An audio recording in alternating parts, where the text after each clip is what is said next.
बिस्मिल्लाहिर्रहमानिर्रहीम। बहुत शुक्रिया आप लोगों ने इतने अहम मौजू पे मुझे अपने साथ जोड़ा है।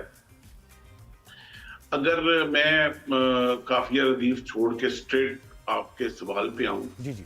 तो आपने वो नेतन्याहू की जो स्पीच की है उसने कल सुबह जो हमारे टाइम पे रिलीज हुई थी, आप उसका एक एक लफ्ज गौर से सुने कि उसमें पूरा इजराइल का पूरा ज़ायनिस्ट जो ये पूरी मूवमेंट है, जो ग्रेटर इजराइल का जो प्लान है, उसने पूरा मुबहम वर्ड्स में डिफाइन कर दिया। बिल्कुल उसने ईरान को उसने वो स्पीच की है, उन्वान था कि मैं आज स्पीच ईरान की आवाम से कर रहा हूँ जी।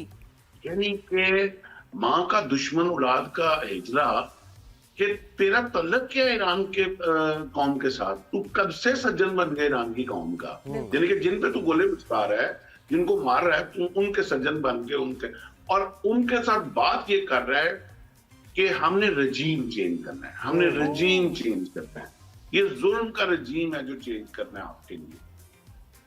अब इस रजीम को वर्ड समझे जरा, why they want to change the regime. इस वक्त आप अगर go back like 15 years, Arab Spring चली, रजीम चेंज हुए अरब कंट्रीज में, उसके बाद वो रजीम इजिप्ट में चेंज हुआ, वो रजीम सूडान में चेंज हुआ, वो रजीम आपके यमन में चेंज करने की कोशिश की अभी शाम में चेंज हुआ, शाम में, पहले इराक में, सीरिया में चेंज हुआ, ये कि जी लोगों की भलाई के लिए इराक तबाह कर दिया, अफगानिस्तान में चेंज हुआ, अफगानिस्तान अभी रिसेंटली सीरिया के अंदर रजीम चेंज किया उन्होंने, और यही वजह है कि अभी इस वक्त सारी अटैक की सपोर्ट उनको सीरिया से मिल रही है। वो रजीम चेंज पाकिस्तान में भी हुआ था। खैर, लेट्स गेट ओवर इट। अच्छा, अब इस सारी सूरत हाल को देखने के बाद वो क्यों चाह रहे हैं रजीम चेंज? वो जंग उस दिन खत्म कर देंगे जिस दिन रजीम चेंज हो जाए। उनका हदफ कोई न्यूक्लियर टारगेट नहीं है। ये उसी तरह जिस तरह इराक के अंदर weapon of mass destruction target था, किधर गए वो? निकले ही नहीं। तो ये सारा जो पूरे का पूरा गेम प्लान है उनका, ये ग्रेटर इजराइल के लिए चल रहा है। जिस तरह स्ट्रेट मैं आपसे बात करूंगा कि अमेरिका के दो नाजायज बच्चे हैं इस दुनिया के अंदर, एक भारत है और एक इजराइल है। पहले उन्होंने पाकिस्तान को इस रजीम चेंज करने के लिए और इस सारी जंग के अंदर धकेलने के लिए पहले बच्चे को आजमाया उन्होंने पाकिस्तान के ऊपर मई में और जून में। उसके बाद वो जब पिटने लगा तो फौरन एक दिन पहले अमेरिका ने बयान दिया कि हमारा इस जंग से कोई ताल्लुक नहीं, और जब वो पिटने लगा, मैं आप ही के प्रोग्राम में आपको याद हो, तो फौरन वो अमेरिका बीच में आ गया कि नहीं सीज फायर, ताकि मेरा मुर्गा कंप्लीट पिट ना जाए। जब वो पाकिस्तान से फेल हुए तो अगला उससे दूसरा बच्चा अपना जो है वो ईरान के ऊपर चढ़ा दिया। तो इट डजंट मैटर, वो ये बात इस वक्त ये मैटर ही नहीं करती कि जंग में डैमेज क्या है और किसका क्या डैमेज हो रहा है। ये इस वक्त मैटर ये कर रहा है कि हक क्या है और जुल्म क्या है। But sir, where do you see it going? आपको क्या लग रहा है कितनी तवील होगी, और ये जितना ईरान उसको डैमेज कर रहा है, ये इजराइल का भी अब रिस्पांस क्या इससे ज्यादा फियर्स होगा? ये बड़ा अच्छा आपने स्ट्रेटेजिक क्वेश्चन किया है। इसमें आपने देखना ये है कि what Iran has to lose and what Israel has to lose. जो बहुत बड़ा एक, इसमें कोई शक नहीं, इस वक्त इजराइल के पास एक बहुत बड़ी अददी टेक्नोलॉजी वाइज बहुत बड़ी बढ़तरी है उसके पास, और उसके पास वेपन्स में अददी बढ़तरी है, उसके पास टेक्नोलॉजी की, इलेक्ट्रॉनिक वॉरफेयर की, फाइटर जेट्स की, एयर सिक्योरिटी की बहुत ज्यादा बढ़तरी है। मगर इजराइल को एक बहुत बड़ा डिसएडवांटेज है कि दे डोंट हैव लैंड। उनके पास डेप्थ नहीं है, डेप्थ नहीं है, बिल्कुल सही।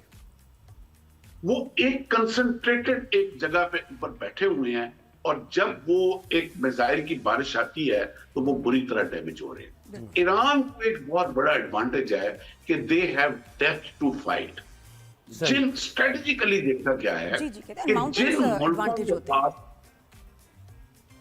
जिन मुल्कों के पास डेप्थ होती है जंग लड़ने की, वो लंबी जंग लड़ सकते हैं। सर डेप्थ का क्या उनको कोई मतलब, टेंशन नहीं डेप्थ का क्या मतलब कि डेप्थ होनी चाहिए?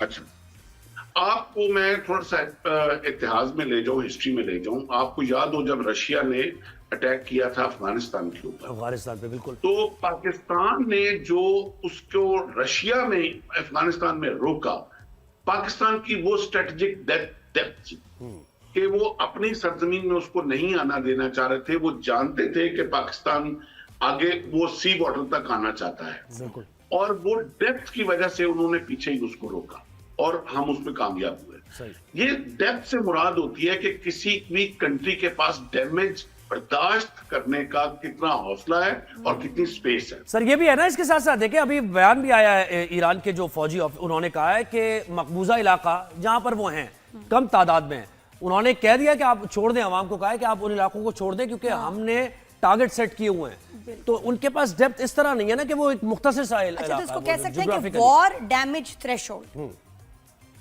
है, ऐसे कुछ कह सकते हैं डेप्थ को? फरमाइए किसी सर। मुल्क का कितना थ्रेशोल्ड है उसके डैमेज को बिल्कुल लेने का? बिल्कुल ऐसे कह सकते हैं कि ये डैमेज बर्दाश्त करना कितना हौसला है और कितनी उसके अंदर Resources हैं। उनके अंदर गुंजाइश है, सही, इसको आप डेप्थ कह सकते हैं। ठीक है सर, सही कहा। कि इजराइल के पास, इजराइल ने तो आज तक दुनिया ने सिर्फ इजराइल को गोले बरसाते देखा है मजलूमों पे, निहत्तों पे। इजराइल की आवाम ने तो आज तक गोले बरसते देखे नहीं है। बिल्कुल। देखें, एक आपने कौमों के बीच में जब फर्क देखना है ना, तो आप ये देखें कि जब इजराइल ने इतना बड़ा अटैक किया और तमाम फर्स्ट टीयर उनकी जो थी लीडरशिप की वो मार दी उन्होंने, लेकिन जब ईरान ने इजराइल के ऊपर अटैक किया तो उसके बाद आज तक 2 दिन हो गए हैं, ईरान की पूरी कौम सड़कों के ऊपर सेलिब्रेट कर रही है बिल्कुल। और उनकी हर मस्जिद में नमाज के अंदर तादाद जो है वो 10 गुना बढ़ गई है बिल्कुल। जमात के साथ। जबकि इजराइल की कौम इस वक्त 2 दिन से बंकर्स के अंदर है और उनका जो नेतन्याहू है वो मुल्क छोड़ के भाग नहीं, अवाम भी भाग रहे हैं सर, फ्रांस भाग रहे हैं, बहुत से ये रिपोर्ट बात देख रहा हूं। सही है कि नेतन्याहू भाग गया है? नहीं, वो एक रिपोर्ट आ रही है, मुतजाद आपको इतलात क्या है। लगता है? लेकिन अवाम नेतन्याहू भाग भाग चुका हूं। जी जी जी जी। क्या कह रहे हैं? नेतन्याहू भी भाग चुका हुआ है। वो पहले तो उधर से स्टेट वो चूंकि हमारे पास वो एयर ट्रैकिंग रडार्स होते हैं, तो वो पहले ग्रीस गया, उधर से ग्रीस से आगे किधर टेक ऑफ करके गया वो उसकी इतला नहीं है, लेकिन ये कंफर्म है कि वो भाग चुका हुआ है। अब ये जंग मैं ये देख रहा हूं कि थोड़ी सी अभी प्रोलॉन्ग चलेगी, लेकिन इसके प्रोलॉन्ग चलने के एक बहुत बड़े नुकसान जो हैं वो पूरे रीजन के ऊपर आएंगे। बिल्कुल। वो ये तो बहुत छोटी चीज है कि प्राइस हाइक, ऑयल प्राइस, ये वो नहीं है। ईरान एक अरसे से एक एनरिचमेंट प्रोग्राम चला रहा है यूरेनियम का। वो 70 to 80% तक एनरिचमेंट ले जा चुका हुआ है। 90% पे जाके वो वॉरहेड के तौर पे यूज हो सकता है। अब ईरान को बहुत थोड़ा सा टाइम चाहिए उसकी कंप्लीट एनरिचमेंट के लिए। जिस दिन ईरान को इन्होंने सफोकेट करने की कोशिश की, जिस दिन ईरान को इन्होंने बंद गली में धकेलने की कोशिश की, ईरान हत्तल वसा कोशिश करेगा लास्ट ऑप्शन पे न जाए, बट मरता क्या ना करता, जिसने अपने सर्वाइवल के लिए इंसान ने इस वेपन का मकसद ही है अपनी प्रोटेक्शन। और ये तो एक्सेप्ट भी किया ना इसराइल ने कि उसने, नेतन्याहू ने यही तो जस्टिफिकेशन दी कि ये चंद हफ्तों में या चंद महीनों में ईरान ये अचीव कर लेता न्यूक्लियर वेपन्स, इसलिए हमने अटैक किया। वो तो उसने एक्सेप्ट भी किया ये बात। और ये सर यहाँ वैसे भारत का भी रोल समझ नहीं आ रहा, क्योंकि बड़े ये इनके टाइज हैं जो हैं बिजनेस टाइज हैं, बड़ा नुकसान भी है इस वॉर की वजह से भारत को, क्योंकि जो उनकी वही बात है बिजनेस टाइज हैं। उनका क्या रोल है? अभी कोई सपोर्ट तो कोई नजर आ नहीं रही भारत की ईरान के लिए। देखिए नादिया, ये आपने बड़ी अच्छी बात की है।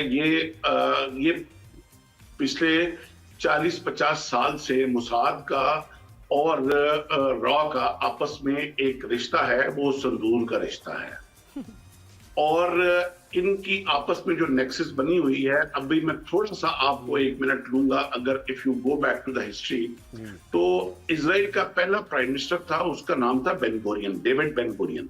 ये नाम याद रखिएगा। उसने on the floor of house 1967 में इजराइल की असेंबली में खड़े होकर कहा था कि दुनिया में हमारा एक ही दुश्मन है और वो पाकिस्तान है। और पाकिस्तान को हर सूरत हमने खत्म करना है, और उसको खत्म करने के लिए बेस्ट पेंसोबेला जो हम यूज कर सकते हैं वो भारत है।